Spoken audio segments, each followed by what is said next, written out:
काशीपुर पहुंचकर मुख्यमंत्री पुष्कर सिंह धामी ने रामनगर रोड स्थित होटल अन्या के सभागार में प्रबुद्ध जनों से भेंट एवं विचार विमर्श कार्यक्रम में प्रतिभाग किया।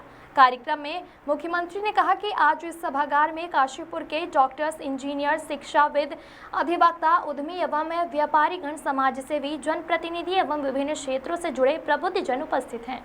आप सभी अपने अपने क्षेत्रों में अपनी प्रतिभा, अनुभव, ज्ञान, सेवा भाव और संकल्प के माध्यम से न केवल समाज को सशक्त बना रहे हैं, बल्कि देश और प्रदेश को प्रगति के पथ पर निरंतर आगे बढ़ाने में भी महत्वपूर्ण भूमिका निभा रहे हैं। यदि यह कहा जाए कि आप सभी प्रधानमंत्री जी के विकसित भारत @ 2047 के संकल्प को साकार करने वाले अग्रदूत हैं, तो इसमें कोई गलत बात नहीं होगी। उन्होंने कहा कि आज के इस कार्यक्रम में आप सभी के साथ किया गया सार्थक संवाद उत्तराखंड के विकास में हमारी सामूहिक संकल्प को और अधिक सशक्त बनाने में सहायक सिद्ध होगा। आज प्रधानमंत्री श्री नरेंद्र मोदी जी के दूरदर्शी नेतृत्व में रिफॉर्म, परफॉर्म और ट्रांसफॉर्म की नीति के साथ भारत विकसित और समृद्ध के नए नए कीर्तिमान स्थापित कर रहा है। उन्होंने कहा कि आज भारत में न केवल निवेश के लिए अनुकूल वातावरण तैयार हुआ है, बल्कि इंफ्रास्ट्रक्चर, शिक्षा, स्वास्थ्य, महिला सशक्तिकरण और सामाजिक न्याय जैसे क्षेत्रों में भी व्यापक परिवर्तन आया है। मुख्यमंत्री पुष्कर सिंह धामी ने कहा कि मोदी जी देश के पहले प्रधानमंत्री हैं जिन्होंने भारत को विकसित राष्ट्र बनाने का संकल्प लिया है और इस संकल्प को साकार करने के लिए आज योजनाबद्ध तरीके से कार्य भी किया जा रहा है। मुख्यमंत्री ने कहा कि आज startup India, vocal for local, make in India, skill India और डिजिटल इंडिया जैसे पहलों के माध्यम से देश आत्मनिर्भर बनने की दिशा में तीव्र गति से आगे बढ़ रहा है। कार्यक्रम में मुख्यमंत्री ने काशीपुर के विभिन्न क्षेत्रों से आए प्रबुद्ध जनों से संवाद किया।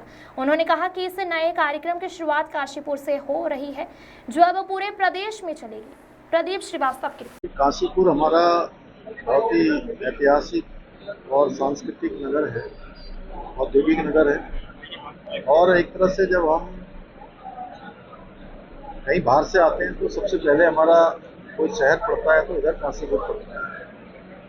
और मेरा काशीपुर से बहुत बचपन से बड़ा संबंध रहा है और यहाँ से एक अच्छी शुरुआत आज हुई है। प्रबुद्ध जनों से संवाद हुआ है, सभी के विचार जाने हैं और सभी वर्गों के लोग उसमें, डॉक्टर, इंजीनियर, उद्योग जगत, व्यापारी जगत, समाज के क्षेत्र में काम करने वाले, मीडिया जगत के लोग, समाज के प्रतिनिधिगण, जनप्रतिनिधिगण, व्यापारीगण, सभी ने अपनी अपनी बातें रखी और ये संवाद इसलिए भी बहुत प्रासंगिक है कि ऐसे संवादों से समाज के अंदर जो चीज़ें चल रही होती है उनकी जानकारी मिलती है। सरकार को चलाने में, प्रशासन को चलाने में, नीतियों को बनाने में बहुत सहायता मिलती है। इसको हम राज्य के अंदर अन्य स्थानों पर भी इसको ऐसे बढ़ाएंगे। 2027 की तैयारी धामी सरकार इस तरीके से कर रही है, आपके नेतृत्व में चुनाव लड़ा जाना है।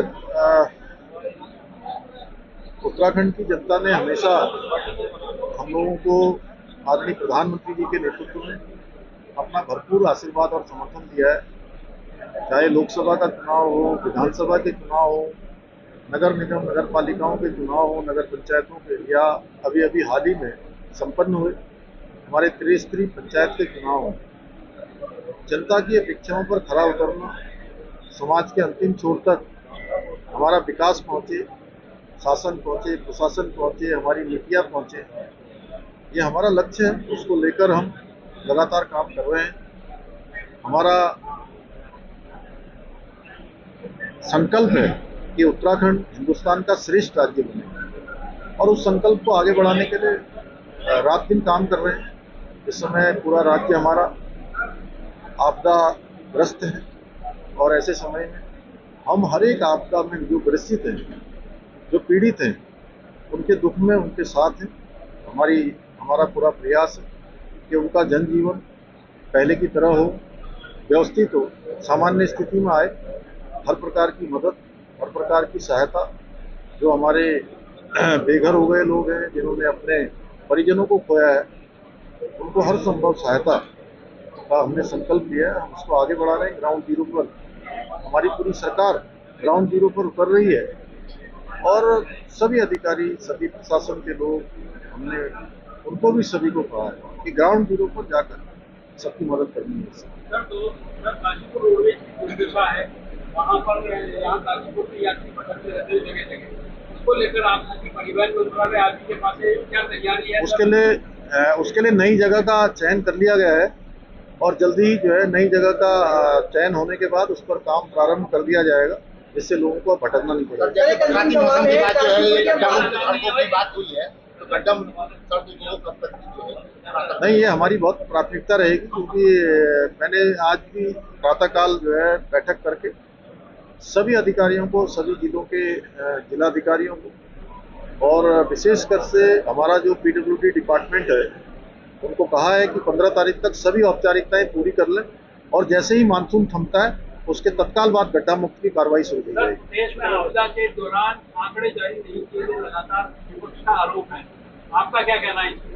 देखिए, सबसे बड़ा सदन होता है हमारा विधानसभा, जहाँ पर एक एक आंकड़े दिए जाते हैं। आप सबको पता है कि मानसून के सत्र में हमने गैरसैंण भराड़ीसैंण में ये सत्र आहूत किया था। विपक्ष वहाँ आंकड़े सुनना ही नहीं चाहता था, विपक्ष तो उधम मचाना चाहता था, विपक्ष तो वहाँ तोड़फोड़ करना चाहता था। विपक्ष जो सकारात्मक चर्चा के लिए जिसको हम बार बार उनसे अनुरोध कर रहे थे, लेकिन वो चर्चा होने ही नहीं देना चाहते थे, क्योंकि हम किसी भी चीज़ से हर एक आंकड़े हमारे पास हैं।